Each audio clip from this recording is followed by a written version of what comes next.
Oi, gente! Hoje eu vim trazer uma lista que eu prometi há um tempo e que é a minha nova paixão, que são livros com fantasia do leste asiático. Esse ano eu encontrei vários livros assim, eu fiquei apaixonada com tudo que eu encontrei em cada um dos livros. Cada um deles tem a sua peculiaridade, tem várias lendas, mitos diferentes que ao mesmo tempo se complementam e você consegue enxergar a magia, sabe, desse lugar do mundo. E eu simplesmente amei muito e eu queria compartilhar com vocês hoje. Mas antes eu quero saber se você já é inscrito aqui no canal, porque se ainda não é inscrito, se inscreva, curtam o vídeo, ativem o sininho para receber notificação dos próximos vídeos, porque no mês que vem vai ter vários vídeos de listas das leituras que eu tive esse ano, né, melhores, piores, tudo que eu li assim, ó, vai ter vários vídeos legais, então ativem o sininho. O primeiro livro de fantasia do leste asiático que eu li e que me fascinou muito, eu dei 5 estrelas e favoritei, foi A Noiva Fantasma. Na real, dessa lista foi o único livro que eu li o ano passado, o resto todos eu li esse ano. E esse livro ele se passa na Malaya do século XIX. E nós temos aqui uma mitologia, uma superstição da China antiga de casar meninas com noivos fantasmas. Porque esses meninos, normalmente, eles morriam muito cedo, muito jovem. E eles morreram sem se casar, sem ter herdeiros. Então, por isso que as famílias faziam esses casamentos fantasma, que era como se fosse uma superstição para a linhagem da família, assim, permanecer, né? Pra herança da família não sofrer, assim, consequências. E a protagonista do livro, que é a Lilan, ela acaba fazendo um acordo desses casamentos fantasmas, porque a família dela tá indo à falência, eles precisam muito do dinheiro, e esse acordo que ela vai fazer com a família, né, do jovem que morreu, vai dar bastante dinheiro pra eles. Então é uma coisa que ela vai fazer pela família dela, ela aceita essa proposta. Mas assim, o pai dela, ele tenta antes de tudo, sabe, pra que isso não aconteça, que ela tenha um casamento com uma pessoa realmente que existe, e que ela tenha um casamento feliz, sabe? Ele deseja muito isso pra ela, esse casamento, assim, é pra ser a última opção. Só que daí, gente, ela começa a ter sonhos com esse noivo fantasma dela. Alguns mistérios começam a acontecer, né, por causa desses sonhos, mas principalmente acontece uma grande reviravolta aqui na história, que eu não vou contar pra vocês, mas depois dessa reviravolta, muitas coisas mudam, o cenário muda do livro também, acontecem o acréscimo de várias coisas da mitologia, assim, do mundo dos mortos. Então aqui nesse livro nós temos muita parte da história de o que acontece quando as pessoas morrem, para onde elas vão, o que acontece. Vai falar muito sobre o mundo dos mortos, digamos assim. Então é nisso que a personagem vai se aventurar, que é muito legal. O livro também traz um pouquinho de mitologias de dragões chineses, que é outra coisa que eu amo muito e vocês vão encontrar bastante no restante da lista que eu vou dizer para vocês. Por incrível que pareça, por conta do título, dessa premissa, o livro ele não tem tanto romance assim, sabe? Ele não é o livro todo um grande romance. Ele tem, é claro, um romance, mas é um romance assim bem inesperado. Não é o que você está imaginando, não é o casal que você está imaginando. Então, você acaba se surpreendendo bastante. Ele é muito mais em cima da fantasia mesmo, então por isso que eu gostei muito do livro.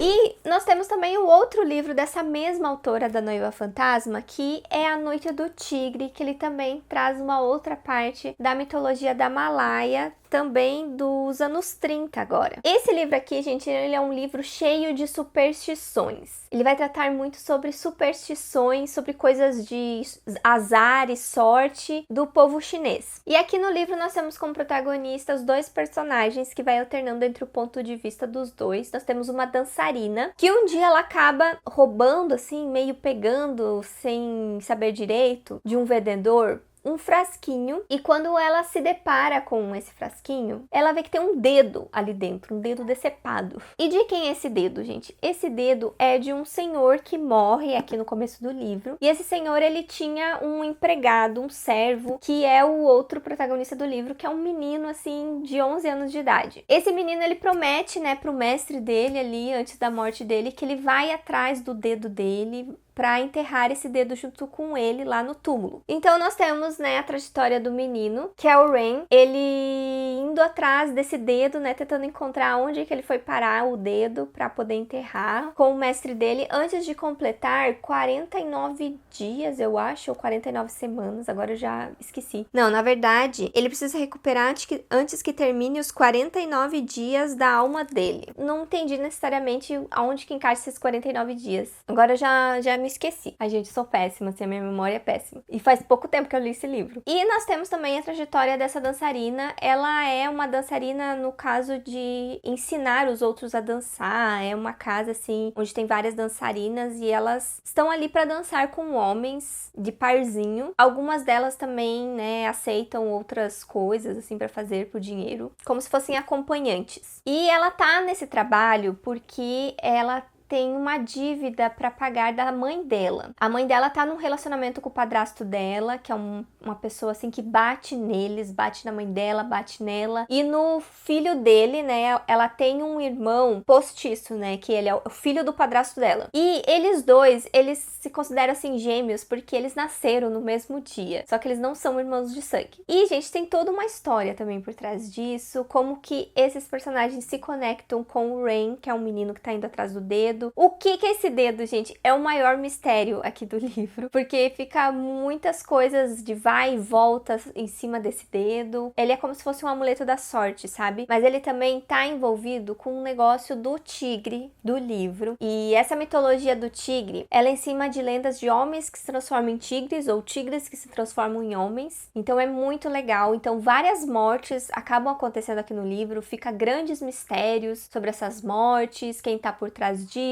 as pessoas que estão indo atrás desse dedo, por que elas querem esse dedo, qual que é a história desse dedo, assim, é o mais engraçado e o mais, assim, diferentão que eu encontrei nesse livro, que foi, assim, bem diferente dos outros livros que eu vou citar aqui pra vocês. Então, esse livro me conquistou bastante. Ele tem bastante romance, eu acho que ele até tem mais do que A Noiva Fantasma. A Noiva Fantasma é mais pro final do livro, assim, que você encontra um romance. Esse aqui eu acho que ele tem bastante. E o romance é, assim, a parte que eu não curti muito, senão ele seria 5 estrelas também. E daí, gente, tem uma outra fantasia que eu favoritei, dei 5 estrelas e com certeza vai estar nos meus melhores do ano, que é A Viúva de Ferro. Esse livro aqui, gente, nós temos uma protagonista que ela tem sangue nos olhos. Ela quer vingança pela morte da irmã dela, porque a irmã dela era uma pilota concubina que acabou morrendo, assim, em batalha, porque aqui nesse mundo nós temos alienígenas. Ele é uma ficção científica com fantasia. E daí as pessoas combatem esses alienígenas em umas máquinas enormes, em forma de animais, né? Nós temos essa máquina que é esse formato do pássaro, assim, que é bem importante. E essa máquina funciona pela energia vital do piloto, e ele também pega a energia vital da sua copilota, que seria as mulheres. Só que as mulheres estão lá contra a vontade delas. Muitas delas acabam se sacrificando, sabe? Para o piloto conseguir usar a máquina e vencer ali essa guerra contra os alienígenas. Então, esse livro ele vai tratar muito dessa parte feminista, né? De por que as mulheres são servas dessa guerra que tá acontecendo, porque elas são sacrificadas, e a personagem, né, quer muito a vingança do piloto que acabou matando a irmã dela, mas daí ela acaba descobrindo muitas outras coisas por trás disso, gente, que é sensacional você ir descobrindo junto com ela as barbaridades, assim, que acontecem, o quanto as pessoas são enganadas também a respeito de algumas coisas, e é claro que a personagem vai descobrir também, assim, um grande poder, né, nós temos aquela história da protagonista que se descobre ser muito mais do que ela imagina ser, e, gente, o mais legal é que ela é meio que uma antagonista, porque ela não tá nem aí pra matar as pessoas que são as corruptas, são as que são erradas aqui na história, ela não tá nem aí, ela tem sangue nos olhos, ela vai contra todos que estão contra ela. Então, gente, ele é um livro, assim, muito interessante. Eu acho que o único ponto negativo dele é que ele tem algumas cenas de batalhas meio difíceis de serem imaginadas por conta dessas máquinas, Minas, dessa questão da energia, dos alienígenas, é uma coisa muito louca. Mas eu me diverti muito com esse livro, me diverti mesmo e eu recomendo muito pra vocês. O próximo livro que eu quero falar pra vocês é Prazeres Violentos. Ele é um livro que se passa em Xangai e ele é meio que uma releitura da história de Romeu e Julieta, porque nós temos como protagonistas dois grandes inimigos de gangues rivais ali da cidade. Então ele é um livro muito político, que vai gerar em torno dessas questões políticas das duas gangues, como que elas controlam e protegem a cidade. Mas daí nós temos um monstro à solta, uma grande ameaça para a cidade, que faz com que esses dois inimigos, essas duas gangues, acabem se unindo, né, para enfrentar esse monstro que é contra todos eles. Esse livro aqui, por incrível que pareça, gente, ele não é tão forte assim no romance, né? Apesar de ser uma releitura de Romeu e Julieta, eu não senti isso até onde eu li, porque esse é um livro que eu acabei abandonando, eu só li a metade dele. Então eu senti que ele não era muito em cima do romance, ele é um livro muito mais político, pelo que eu vi as pessoas falando, elas concordam, que ele é muito mais a questão política ali da cidade, das gangues, como que eles controlam, como que eles vão vencer, né, esse inimigo. A parte da fantasia, da mitologia a respeito desse monstro que acaba aparecendo, assim. Mas eu acho que entre todas essas fantasias que eu mostrei pra vocês, esse é um livro, assim, mais político que tem. Agora vamos falar do meu favorito, eu acho, de todos esses, gente, que é A Noiva do Deus do Mar. Esse livro aqui foi uma grande descoberta, porque ele até é lançado pela editora Melhoramentos, que eu não conhecia muito, e o pessoal me recomendou muito ele. E eu amei toda a mitologia desse livro e eu recomendo muito pra vocês. Aqui, gente, nós temos um vilarejo que ele é sempre ameaçado por esse deus do mar, porque acontece várias tempestades que acabam com as plantações e com toda a vida deles ali no vilarejo. Então, para acalmar o deus do mar, eles fazem uma oferenda todo ano. Eles oferecem uma menina para ser a noiva do deus lá do mar. E daí, nesse ano que começa o livro, a menina que vai ser sacrificada, né, que vai ser enviada como oferenda, é a namorada do irmão da protagonista. E daí, a protagonista do livro, que é Mina, o nome da protagonista, ela acaba se oferecendo no lugar dessa menina pra ser a noiva do deus do mar, porque ela ama muito o irmão dela e ela quer a felicidade do seu irmão. E também porque ela é uma pessoa que desde criança escuta as histórias sobre o deus do mar, ela sabe todas as historinhas, todas as mitologias a respeito disso, do reino dos espíritos, que é onde fica lá o deus do mar. E ela acredita que ela vai ser a pessoa que vai salvar o vilarejo, porque todo ano uma menina precisa ser sacrificada, porque o deus do mar não fica satisfeito, né? Não resolve o problema do vilarejo. Então ela acredita que ela vai lá para resolver esse problema, para não ter mais mortes, né? Não ter mais sacrifício de meninas. Ela acaba se voluntariando para essa missão. E a partir desse momento, a gente acaba entrando no reino dos espíritos, que é lá no fundo do mar, que é onde tem, né, os espíritos, tem seres mitológicos, tem demônios lá também. Então tem toda essa fantasia magnífica, gente. Eu fiquei assim, ó, encantada com tudo que eu encontrei. Ele é um livro com muita informação, apesar de ele ser bem fininho, tem muita informação, então ele não é tão rápido de ser lido, mas é uma leitura muito gostosa. E assim, eu gostei de tudo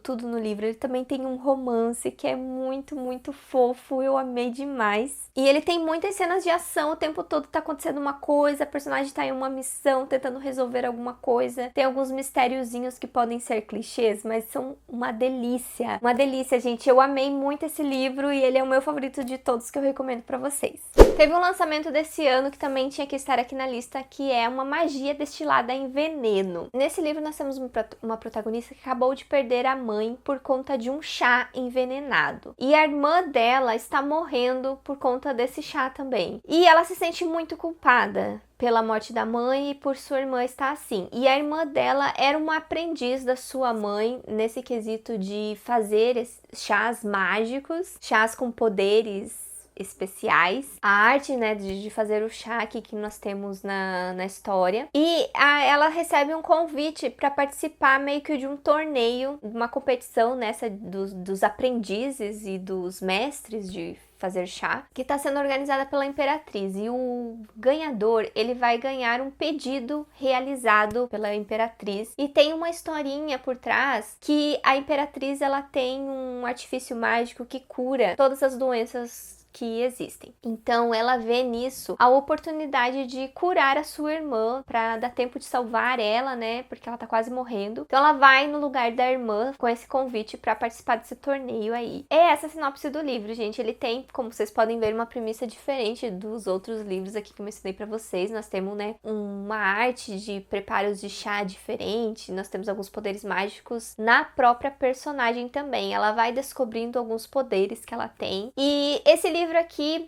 foi assim um que me decepcionou, porque eu esperava me apegar mais a essa protagonista, descobrir várias coisas com ela, mas eu achei as coisas muito confusas também a respeito desses poderes, como que as coisas são feitas assim na história. A parte da fantasia mesmo me deixou muito, muito confusa. Então eu terminei o livro com aquela sensação de que eu não sei se eu entendi muito bem, sabe, as coisas do livro. O livro também tem algumas questões políticas que não me interessaram muito. Então acho que por conta disso ele acabou me decepcionando um pouco, mas eu tinha que colocar aqui na lista porque eu sei que muitos de vocês querem ler esse livro e ele se encaixa perfeitamente nessa lista que eu preparei pra vocês, e ele traz essa mitologia diferente dos chás que não tem nos outros livros. Um outro livro que eu gostei bastante, gente, foi Os Seis Grows. Nesse livro aqui nós temos meio que uma fábula, ele parece muito assim uma história da Disney, porque nós temos uma personagem que ela tem uma madrasta, e é uma madrasta má, uma madrasta cruel, que acaba jogando uma maldição em cima dela e dos seus irmãos. Então, o livro traz muito essa vibe de contos de fadas, que é muito legal. A Shiori, que é a protagonista do livro, ela tem alguns poderes mágicos que ela acaba descobrindo e ela não sabe, né, como controlar isso. Ela tá descobrindo isso. Mas daí, quando a madrasta dela descobre que ela tem esses poderes, a madrasta dela é uma grande feiticeira, eu esqueci desse detalhe. Ela acaba jogando essa maldição na Shiori, onde os seus 6 irmãos, a Shiori é a única menina, né, dessa família, ela tem 6 irmãos, acabam se transformando em pássaros, que são esses grows. Esse passarinho aqui, ó, da cabeça vermelha. Eles acabam se transformando nesses pássaros e ela fica sem poder falar. A maldição em cima dela é que se ela falar qualquer palavra, cada palavra que ela falar vai ser a morte de um dos irmãos dela. Então ela passa a ser uma menina que não fala. E daí o livro todo é a trajetória dela tentando quebrar essa maldição e salvar os irmãos dela, gente. É muito, muito legal esse livro. Eu curti bastante ele. No começo, nós temos até um dragão na história.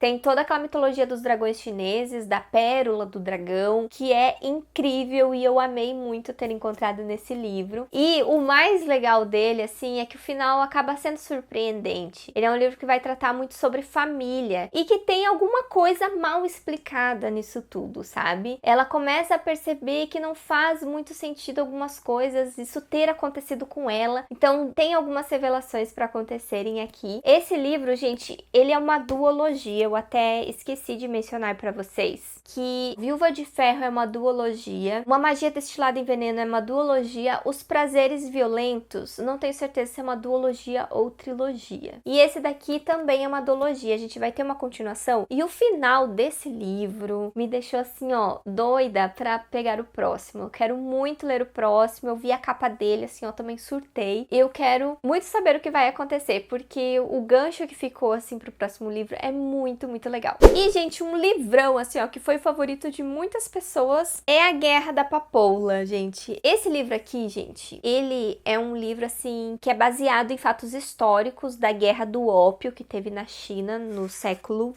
20, inspirado na história militar. Então ele tem muitas questões políticas nesse livro, mas são todas assim, ó, muito interessantes. Ele é um livro onde nós vamos ter uma academia militar, uma escola militar onde a personagem entra. Ela não faz parte da elite, ela é uma pessoa assim que não era pra estar ali, mas ela acaba entrando, fazendo a prova e passando, entrando nesse lugar. Então muitas pessoas ficam falando que lá não é o lugar dela, não era pra ela estar lá, porque normalmente as pessoas estudam desde criança, sabe, pra estar tá nessa academia militar e não entende como que ela conseguiu passar na prova. Mas ela é uma personagem assim, ó, muito objetiva, muito determinada a conseguir o que ela quer. Porque ela queria sair da vida, né, que ela tinha, ela tava prometida ali pra um casamento, ela traficava ópio pros tios dela. Então ela quer poder, ela quer ser uma pessoa assim, ó, melhor que todo mundo, quer mostrar o seu valor e é uma personagem assim muito determinada nisso. Esse é o grande ponto-chave aqui do livro que você vai encontrar, uma protagonista muito forte, guerreira e determinada, disposta a ser melhor em tudo. É isso que vocês vão encontrar nesse livro, gente. E ele vai trazer uma mitologia de deuses, gente, de poder, de deuses de outro mundo. Ele vai falar muito sobre o uso de drogas ilícitas, então o livro tem muito disso, assim, ó, o pessoal fica drogadão e acabam ficando mais poderosos, sabe, com essa ligação que eles têm ali com a droga. É muito diferente, sabe, como que eles fizeram essa ligação aqui no livro, toda essa parte da mitologia, eu achei bem diferente também dos outros livros aqui que eu li. Assim, foi bem original pra mim, eu amei muito. Ele é um livro, assim, ó, com bastante gatilhos. Tem um capítulo em específico, gente, que acontece um massacre, um genocídio, assim, ó, que é horrível. É horrível esse capítulo, sério, você precisa respirar depois que você lê ele. E ele é um livro, assim, sofrido mais pelo que acontece, assim, com o povo no meio dessas guerras que estão acontecendo. Eu pensava até que tinha muita coisa em cima da protagonista, mas eu acho que a parte mais pesada mesmo é a respeito, né, dos massacres, da guerra, do genocídio, assim, que acontece. Então tem algumas cenas explícitas, assim, de abuso sexual, de estupro, tortura, né, tem bastante, assim. Então tomem cuidado, mas não é uma coisa que você vai encontrar, assim, ó, no livro todo. Eu imaginava que ia ter, assim, ó, no livro todo, mas não, são alguns capítulos em específico, esse que eu falei pra vocês. Mas assim, ó, perfeito. Esse livro aqui é uma trilogia e eu tô muito ansiosa pela continuação também, gente. Ele é muito, muito bom e bem diferente e original dos outros livros. Agora, se vocês querem histórias pequenas, querem contos, várias e várias histórias do leste asiático, eu recomendo pra vocês esse livro aqui da editora Wish, que é Os Melhores Contos de Fadas Asiáticos. Em específico do leste asiático, que é Japão, China, Mongólia, Coreia e outros países. Tem muitas, muitas histórias aqui, são mais de 20, e tem histórias bem curtinhas e algumas que são assim 20 ou 30 páginas. E, gente, eu sou uma pessoa que não curte muito livros de contos, mas esses contos aqui são muito bons. Eu acho que são uns 2 ou 3, assim, ó, que eu não curti tanto, mas o resto, assim, ó, são incríveis, gente. Nós temos histórias com dragões, com animais falantes, com monges, samurais. Fala muito também sobre a religião, né, do lugar, Buda. Tem também, assim, ó, muita história de mulheres cruéis, assim, ó, fantasmas que aparecem, assim, mulheres misteriosas. Essas são as histórias, assim, mais macabras que eu achei muito interessante. Tem histórias também de crianças que acabam surgindo de um pêssego, de um bambu. A última história, que é a menina que aparece no bambu, saiu um filme agora na Netflix. E ele é um filme que foi indicado ao Oscar, se eu não me engano. Ou ganhou o Oscar. É uma animação que é a história do velho cortador de bambu. E o filme é sobre a princesa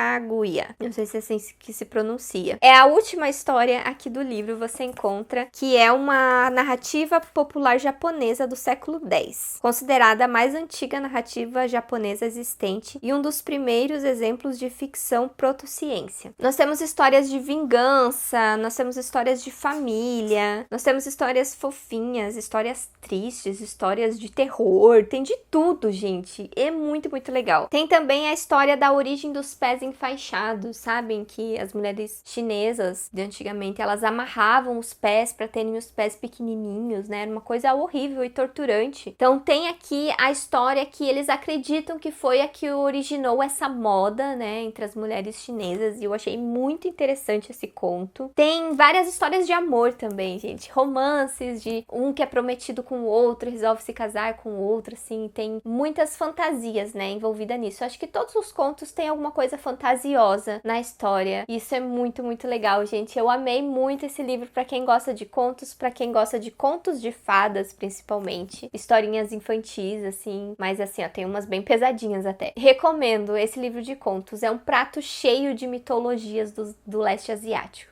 E por fim, gente, eu quero recomendar um livro que ele não é de um autor asiático, todos os outros livros da lista são de autores asiáticos. Esse aqui não é, mas ele tem na história elementos parecidos com essas outras histórias que eu falei pra vocês, principalmente na questão da mitologia do dragão chinês, aquele dragão de água, aquele dragão que nada, que flutua. Então nós temos aqui no Priorado da Laranjeira essa mitologia, e eu amei demais esse livro, gente. Tem um vídeo aqui no canal falando das minhas impressões sobre o volume 1 e o volume 2, sem spoiler, que vocês podem assistir. E a parte da mitologia do leste asiático que nós temos aqui é a respeito dos dragões, ó. Nós temos esses dois tipos de dragões. Esse aqui é aquele famoso dragão chinês que flutua, que nada, o dragão de água, né? Daí tem uma personagem que ela monta nele, e eles são dragões inteligentes que falam, são considerados divindades, então é muito, muito interessante. Tem também toda aquela história da pedra do dragão, da pérola do dragão, na verdade, que é muito importante também a respeito da magia que os dragões têm. E nós também temos esse outro dragão com asas, que daí eles são considerados aqui na história mais como os dragões do mal. Tem um inimigo, assim, que é um grande dragão poderoso que tá adormecido. Então, a história toda é em cima disso, dessa mitologia dos dragões. Nós temos feiticeiros aqui na história também, que a protagonista do livro é uma feiticeira do Priorado da Laranjeira. Então, gente, vejam o vídeo, porque ele é muito legal e foi uma das minhas fantasias favoritas também. E ele se encaixa nessa lista para recomendar para vocês hoje.